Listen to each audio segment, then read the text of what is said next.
Tindog ka na yung talan. Okay, good morning. Good morning, Ma'am Julie. Sige, at least kamuta na yung magpumpot at mga dali ninyo ang inyo ng mga maghuluta ang mga papel at mga plastic.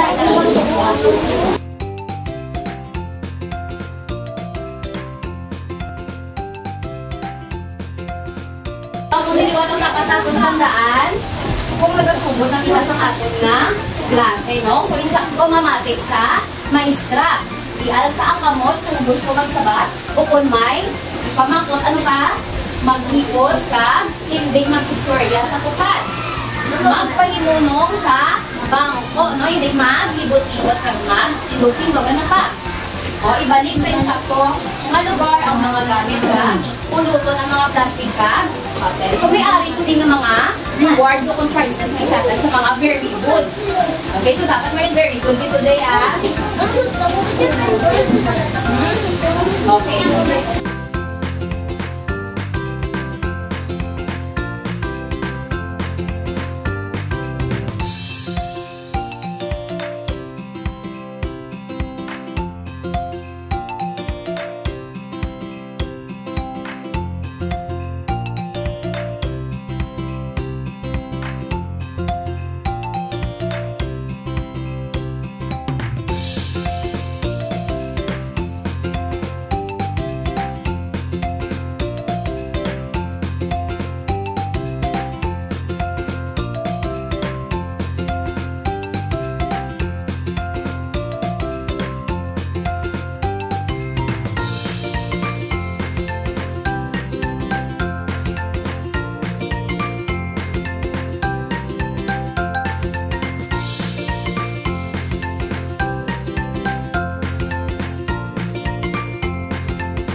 okay, so may-ari ko din sa mga laragway.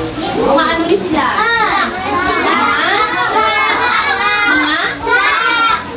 O ano gani ako brown kung gusto kong sabat? O yes, buddy. Mga clock. O ano ang clock sa iligay nun? O very good, mga orasan. So makita ninyo may alasang nagalakalain-lain ng mga klase sa orasan. So ano na siya yako? Digital clock. Very good. Ang ari ako. Ano? Ano gani? Katalog. May kakabatian mo bang katalog? Katalog mo siya, ha? O, analog clock. Very good. Kini mo ang analog clock.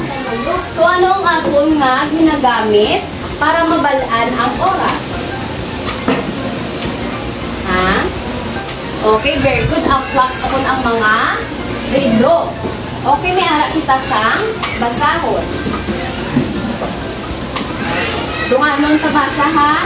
Naghahanda. Start. Naghahanda sa mag-eskwela. Nagabutaw siyang kada 6 a.m. Upon 6 o'clock sa aga, hinanglan niya kayon ang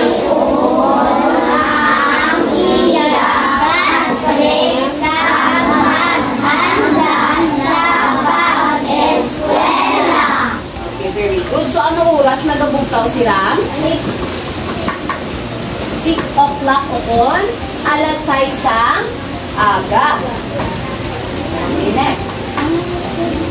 Okay, so nagapaligo siya mag 6:05 a.m. Pag nagapamahaw siya mag 6:25 a.m. Pag nagakalko sa eskwelahan mag 6:45 a.m. kung mag alas 6:25 sa aga. So, kinanglan ni Ram makaabot sa eskwelahan antes mag alas 7:05 o kung mag 7:05 a.m. para sa flag raising ceremony. Okay, so parte sa ano ang istorya nga aton binbasa. Parte kay Ram. O, ano kuno si Ram? Candice? Nagaano si Ram?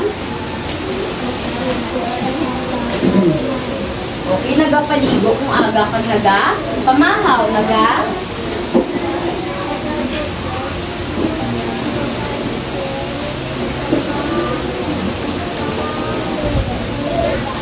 very good. No, paninlo sa pinigdaan. Yes, yan. Okay, nagabutaw sa 6 a.m. Nga ang kinanglan natong mabalaan kung ano oras datong dapat himuso ng atong kaugalingon. Para hindi late in check ko. So sa paglantaw sa oras, ano galing atong ginagamit iwan? Ang orasan, no? Nagagamit kita sa relo o orasan. So may harap kita duwa ka klase sa relo. Ano na sila? Basawang ta? Okay. Sige, anong makita natin sa analog clock? Maxine? O may mga numbers sa digital clock, may mga numbers man wala?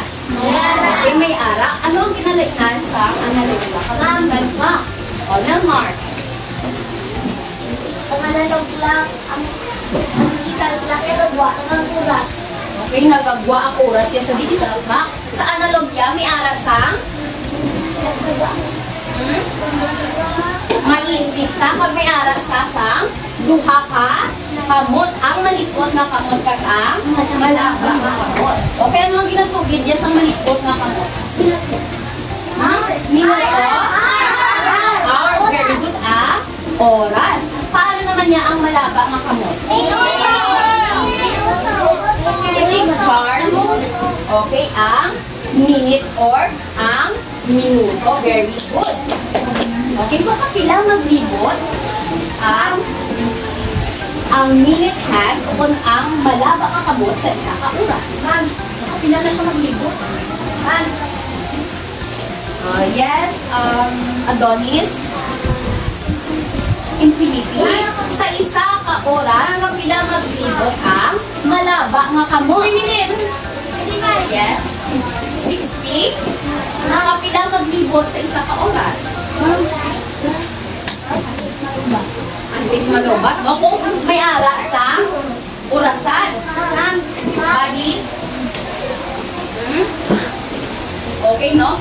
So, nagalibot ang malaba kakamot sa isa ka orasan, kaisa lang man kabeses. Kaisa lang man kabeses, kami sa hospital naman. Okay, so sa isa ka oras, for example, alas 7, kapila maglibot ang ariho sa hasta nga makaisa siya ka oras na po sa dere. O, lang tawag ka ha, hasta nga mag-isya sa liwat ka oras. Kapila siya maglibot?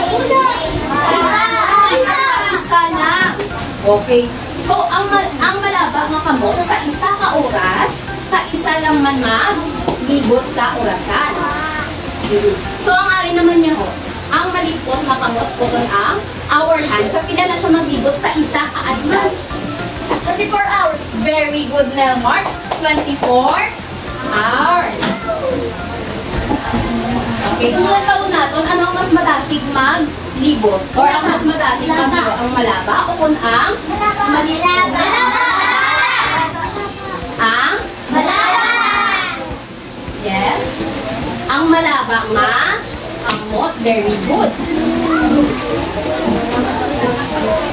Okay, so magbasa kita o kung magsulat kita sa oras, pag magkuhan kita, babalaan natin kung ano na siya mga oras kung makikita na siya sa unang-una. Ang unang-una natin kinabasa, amo ang oras o kung ang hour. For example, ano ang dapat natin unahong basa?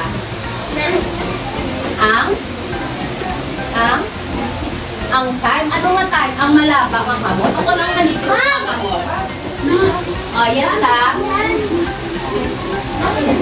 Very good ang malikot na kamot. So, 9. Ano ang sunod nato sa basahon? Ang malaba nga kamot. Very good. So, diin natut na point ang malaba nga kamot. Okay, ara na siya sa 12. So, kung basahon ka na siya gani, ano na ne? 9 o'clock. Very good. O, kung sa digital naman niya nga rin, ano diri ang atong unahon basa? Ang time, ang minuto, o kung ang oras? Ang oras, very good. So, diri ka ni siya, binasugod basa. 22, very good, no? Pag ang sa digital nga rin, binasiparar ka na siya sa colon. Colon ang ginagamit sa pagsulat, pagseparar sa oras sa minuto. So, sa diri nga laragway, kung nga analog clock, ano diri ang oras? Yes, buddy, pwede mo sulat ba?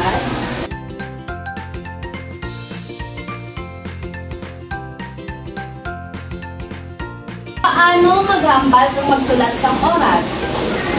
Ano po gani? Yes, Jack?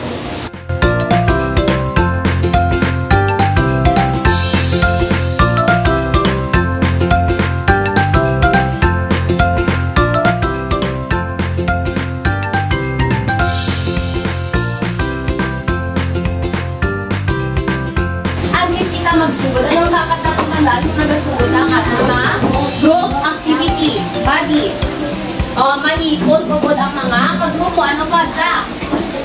Okay, hindi. Maggahod, Maxine. Okay, ma'am. Pahimunong sa bangko. Ano pa? Okay, hindi mag-cheat. Wala ka. So, kailan-lain na nga activity. Yes, Fred? Okay, very good. Ang pinaka-importante, magulig sa mga kagrupo, Donis. Mga atis na extra.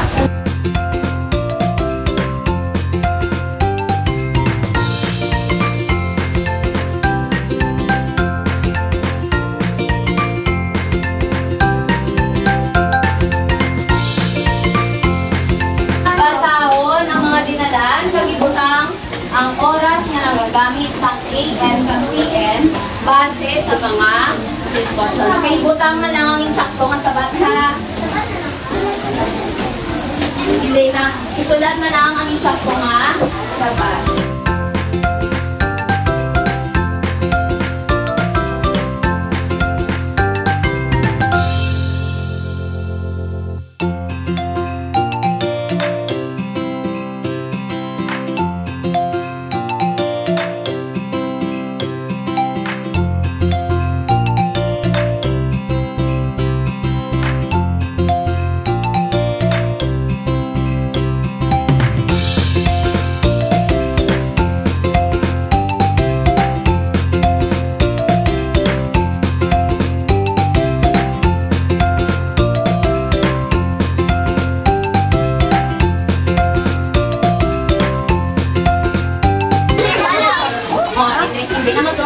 Letter na lang ang piliyon. Okay, ready na?